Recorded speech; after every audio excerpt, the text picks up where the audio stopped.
Hello, Hi, that's Brian Martin. and this is M. Hollenstein. We're both undergraduate students at the Colorado School of Mines, and I'm studying computer engineering, humanitarian engineering, and public affairs. I'm studying quantitative biosciences and engineering and also public affairs. Although we are presenting this video for the APPE conference, and that is both a large achievement and a big honor, we are both still mostly something akin to hobbyists in the realm of ethics, and we just want the audience to keep that in mind as we continue throughout the rest of this video. This presentation stemmed from a paper we wrote for our constitutional law and philosophy course, arguing for equitable legal protections for people in non-monogamous relationships and non-traditional family structures. A part of this task was to provide an ethical basis for which we could extend our constitutional philosophy from, which sparked our desire to talk about ethical relationship structures in more philosophical and academic spaces.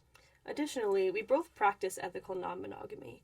We aren't arguing that one relationship style is superior to another, just that they can both be practiced ethically and unethically. Individuals should have the agency and information to decide what relationship style works best for them. Before we dive into our ethical analysis of non-monogamy, it's important to define our terms.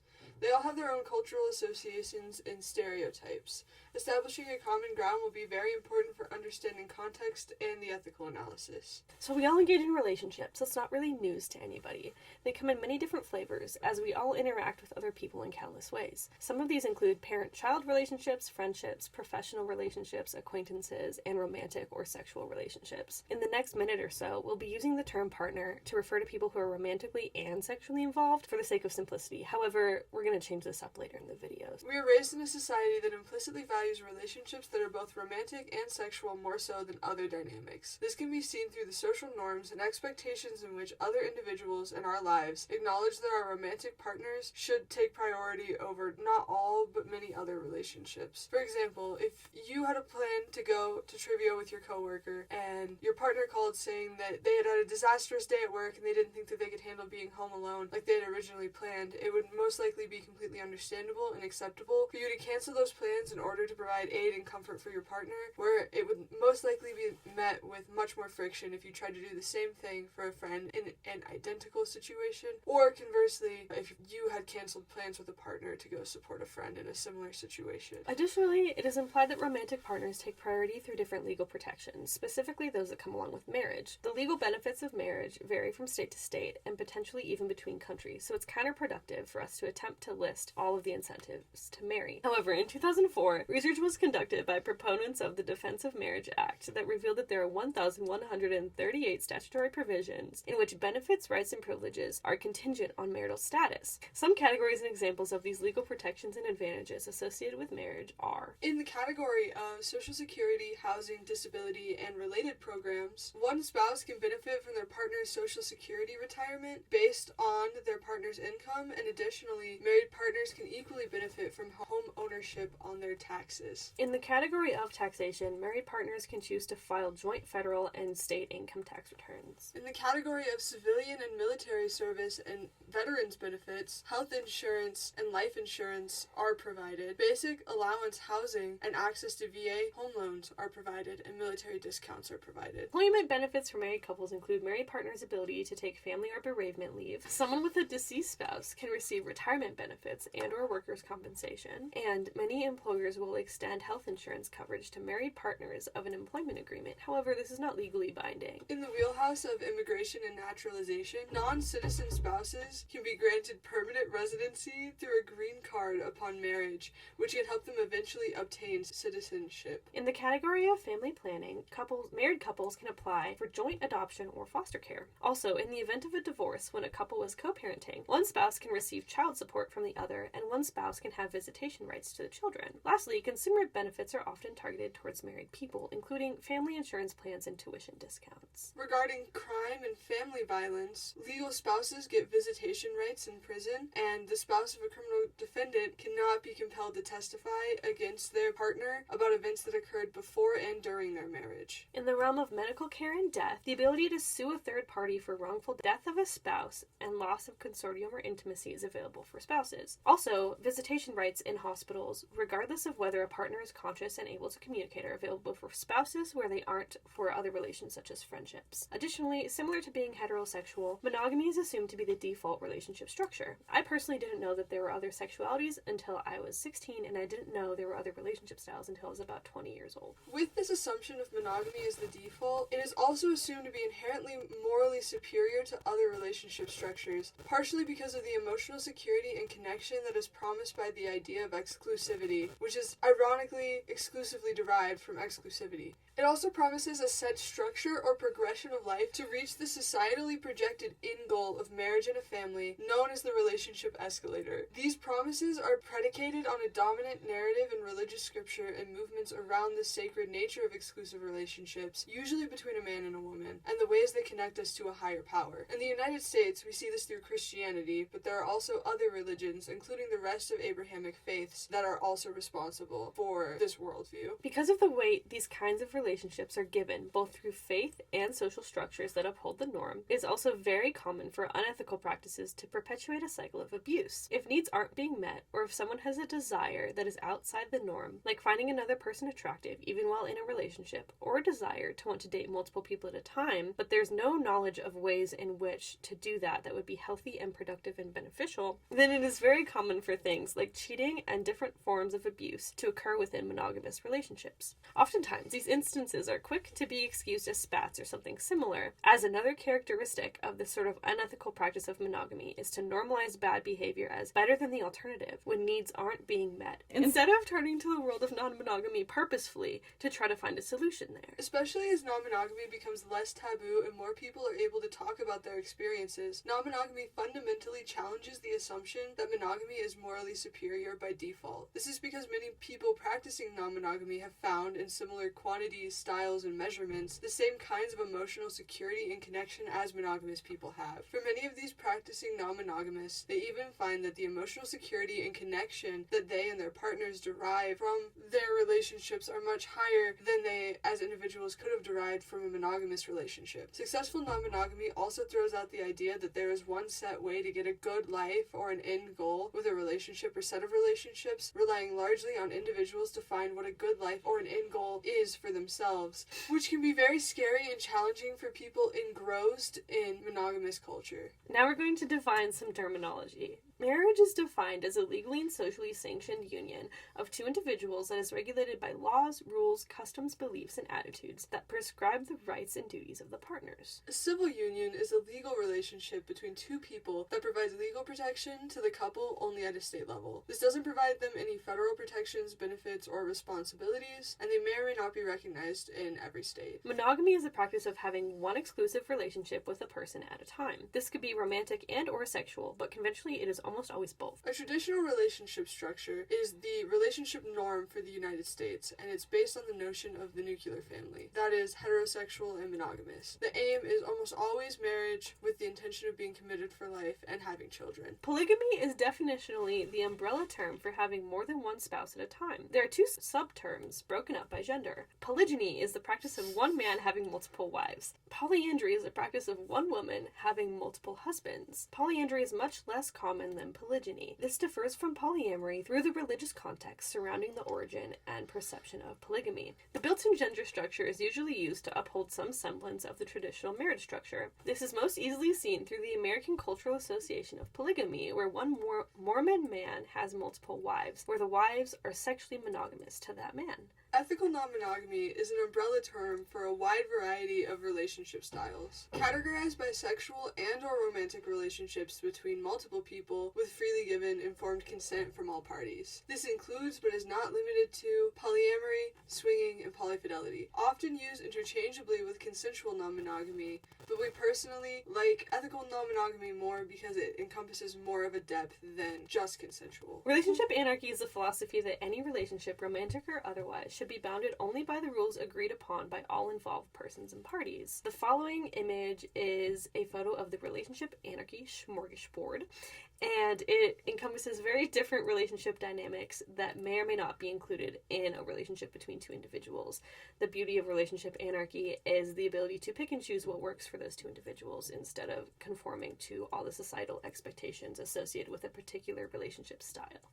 Polyamory, which is a term coined in the 1990s, highlights the concept of enthusiastic informed consent between all individuals involved in having more than one sexual or loving relationship at the same time. Polyamory is considered both an identity and a relationship style. An individual can identify as polyamorous, capable of romantic and sexual involvement with multiple partners at once, but they may not always externally appear to be practicing polyamory or any form of non-monogamy. Similarly, an individual may not identify as polyamorous, but may choose to engage in polyamorous or non-monogamous relationship styles. Swinging is a style of non-monogamy where sexual relations occur outside of an established couple. It typically does not involve romantic attachments, which is where it differentiates from polyamory. Polyfidelity is a relationship in which 3 or more people are romantically and or sexually involved and committed to each other, but it is exclusive among this set group. Lastly, a metamor is a term used to describe someone who is a partner of a person's partner.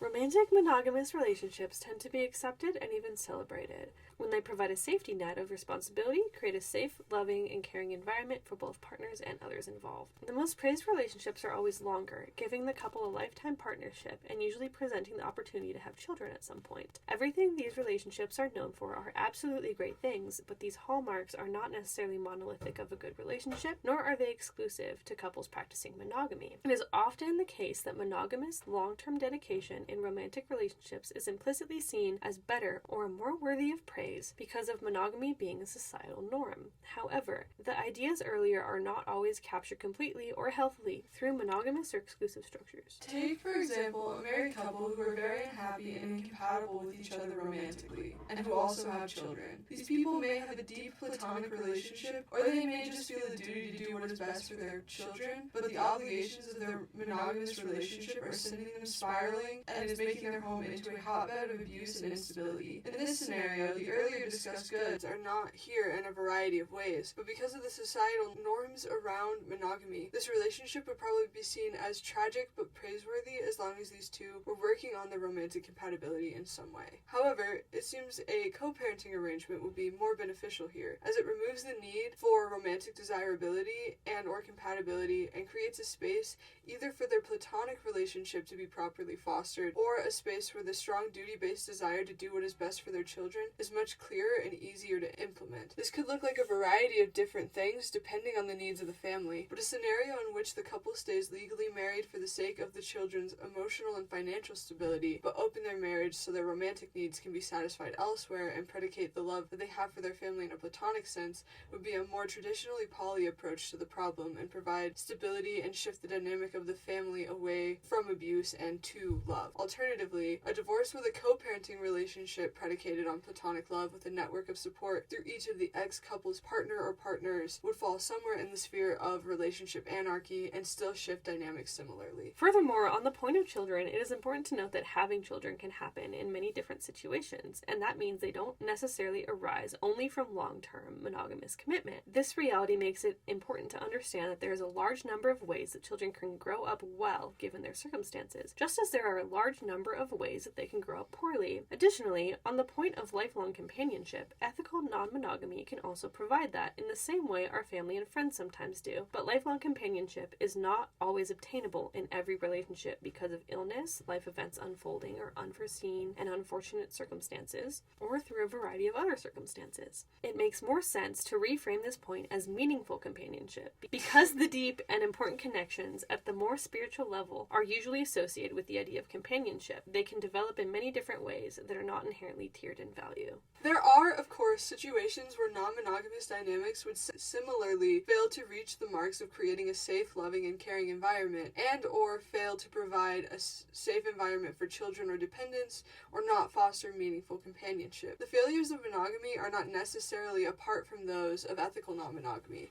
It is apparent that there are principles that create the things we find most praiseworthy in relationships of all sorts, more than there is something inherent to a specific structure one could apply to their relationship, romantic, platonic, or otherwise. The principles we identify here as being the principles any relationship needs to follow to be morally permissible are 1. Consent being constantly re-evaluated and enthusiastic. 2. Built on stability, equalizing, predictable, supportive, and adaptable. 3. Propagates individual autonomy within the relationship. And 4. Honesty via communication.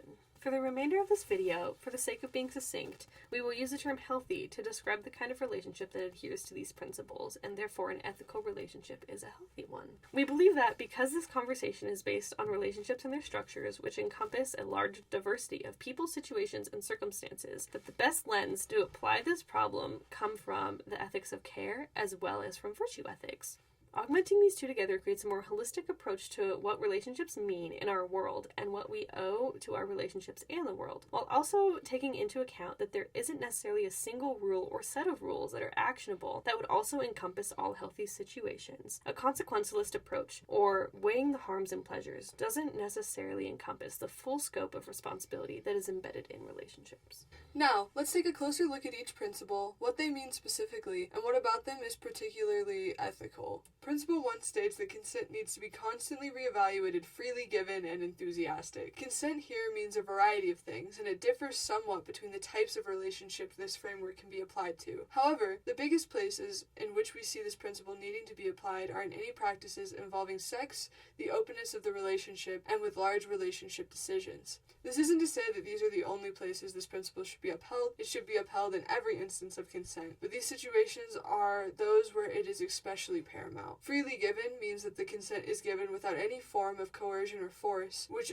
includes things like whittling people down over time or obtaining consent while at least one party is under the influence of drugs and or alcohol. Consent being enthusiastic means that consent is the active practice of having a yes answer as a baseline instead of the absence of a no answer as a baseline. Finally, this consent needs to be reevaluated constantly, both to reflect the reality that what people need and can handle in a relationship is constantly changing, as well as to situate the burden of revoking or modifying consent into a more neutral, accessible ground. Consent being framed and honored this way creates the safest space for everyone in a relationship to be able to ask for what they need, refuse what they cannot handle, and contain interactions in a healthy, safe space. There is an argument for this principle through both a care and virtue lens, and are most powerful when looked at in tandem. To start with the care lens, because it seems the most intuitively applicable to Principle 1 and is also the most straightforward, it is readily apparent that violation of consent, especially from someone that a person is close to or loves, is incredibly detrimental to the person whose consent is being violated. This detriment is often much larger for people who have struggled with other people taking advantage of them in the past. As a person in the position of being cared for or loved by someone, there is a moral responsibility for that someone's consent to be respected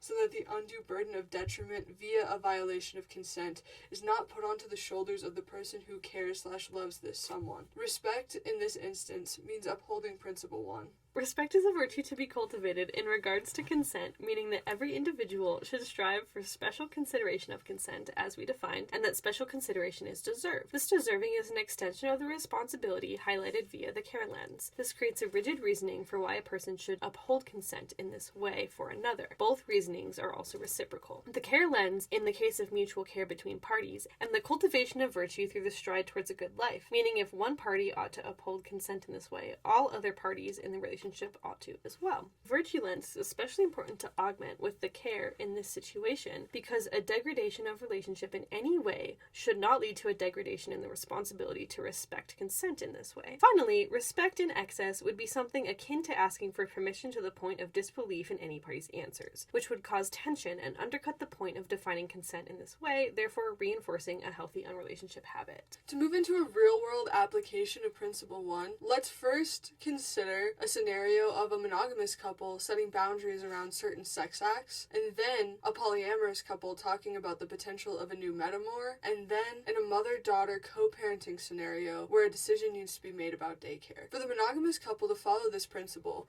they would need to ensure that whatever sex acts they were leaving on the table through this conversation were also always able to come off the table if need be. Additionally, both should feel like they can speak their mind without fear of retaliation of any form, or else consent is not freely given, and only acts that have a resounding yes from both parties can be left on the table if the consent is to be enthusiastic. In the situation of a poly couple discussing a new metamor, this becomes somewhat more tricky because if the decision to bring a new metamor into the polycule is a yes, there's another relationship to balance with, but there should be the ability to revoke consent in the sense that the arrangement must be available to discuss at any time, and there must be an effort to make everyone comfortable being actualized in this discussion. There can be no pressure on the current relationship or other forms forms of coercion as a tactic to convince a partner to either accept or reject a new metamor. Before going through with anything, there needs to be a clear yes from all parties involved.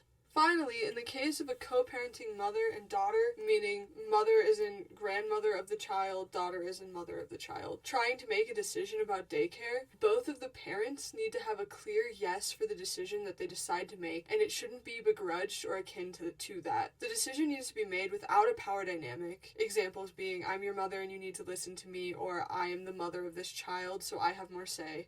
And the decision needs to be made without any form of deception, or else the consent is not freely given. Until a reasonable amount of time before the execution of the decision, such as enrolling a child in a specific daycare, or deciding who will be taking them to daycare that day, there also needs to be the ability for either the mother or daughter to change their mind without judgment.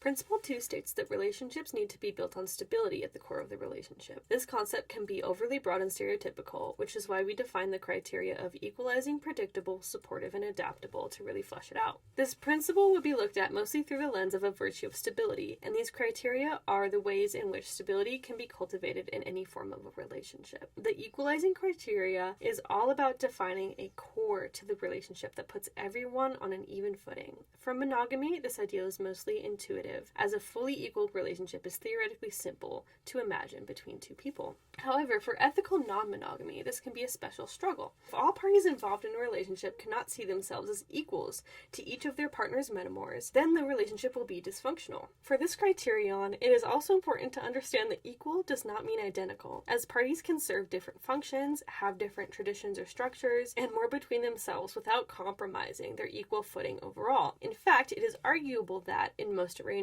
identical is not equal in the slightest.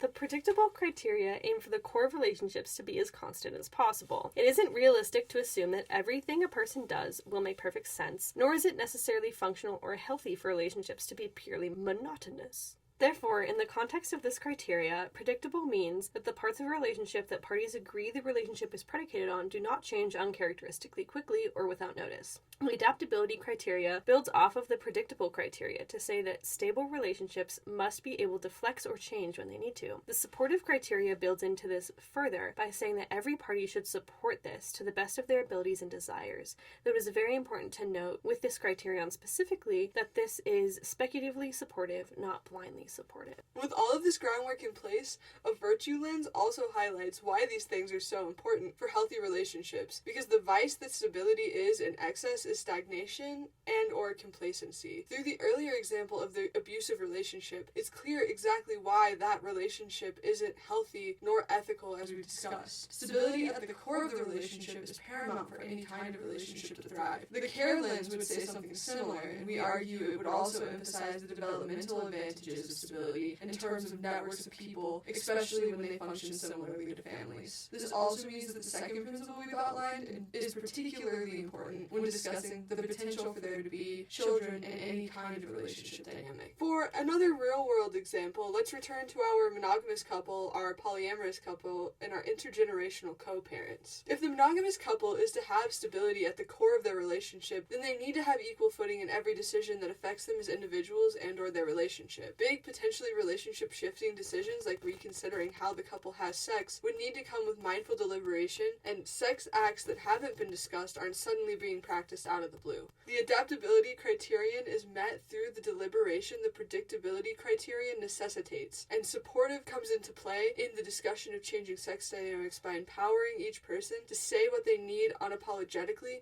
but also potentially bring in previous conversations on the topic to temper expectations when needed.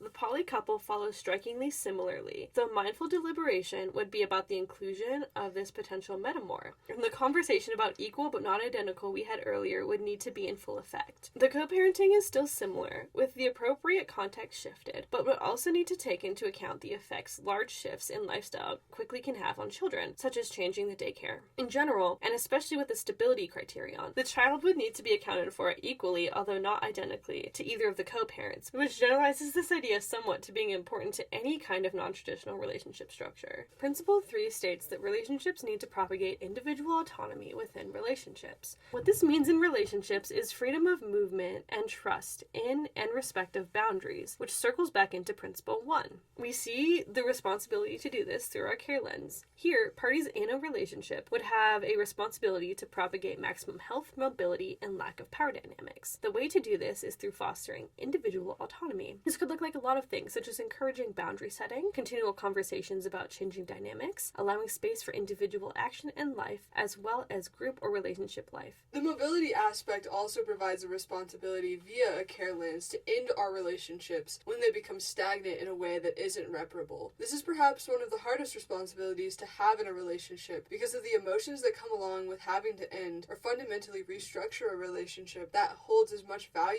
as companionship arrangements often do. The virtue side of this coin is again using the virtue of respect, but additionally also compassion.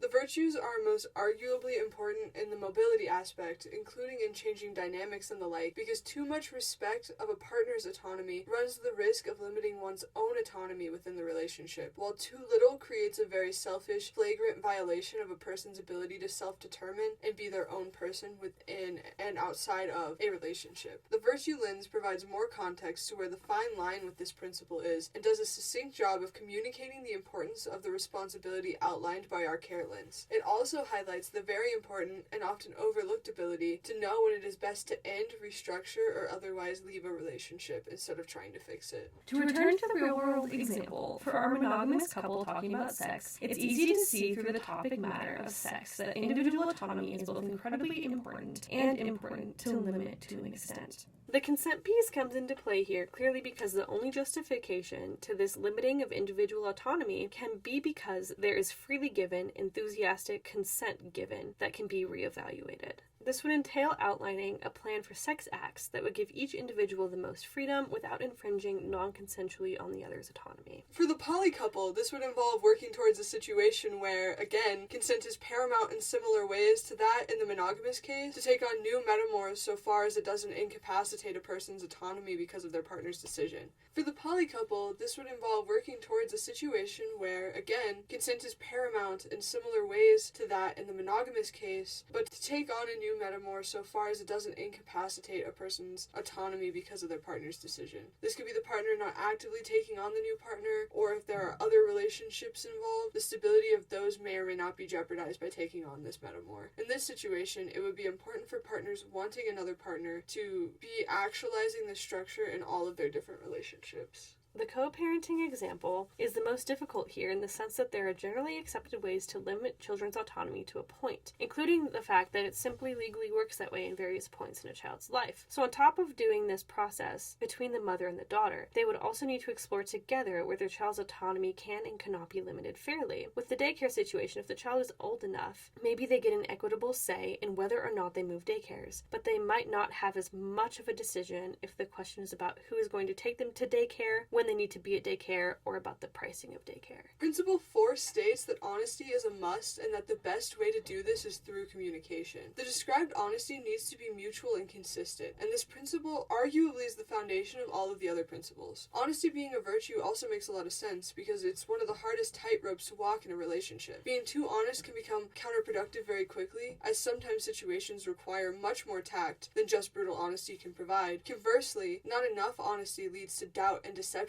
tainting the relationship. We choose to use communication as the vessel for this virtue because it is the soft skill that encompasses the sort of nuance and understanding of the people and situations for which an individual is interacting with for honesty to be exhibited in the right amounts and therefore be effective. It is important to note that even a mutual agreement to deceive will still violate the other principles, such as when agreements to deceive limit autonomy of a partner in some way, such as through financial means, or when the agreement compromises a relationship's stability through limiting mobility or changing footing unequally in some way. The care lens extends this to a responsibility to honesty that is effective and fair, where effective and fair are defined by the virtues of honesty. To move back into the real-world example, Principle 4 is probably the easiest to see working through all of the other principles examples. In order to negotiate consent correctly, there almost always needs to be honesty, even if that honesty is communicating an agreement to dishonesty, perhaps through omission or something similar, which we detailed when talking about consent in all of the the precedented scenarios. This is true with the stability principle as well, because stability necessitates deliberation, which requires consent, both of which require honesty that is communicated correctly for optimal results. This follows in the personal autonomy principle examples, as they also definitely involve the consent requirement, but also usually require stability as well. There are other examples of principle 4 that also build into our 3 scenarios, like a necessity for honesty when there's a disagreement or a pertinent feeling,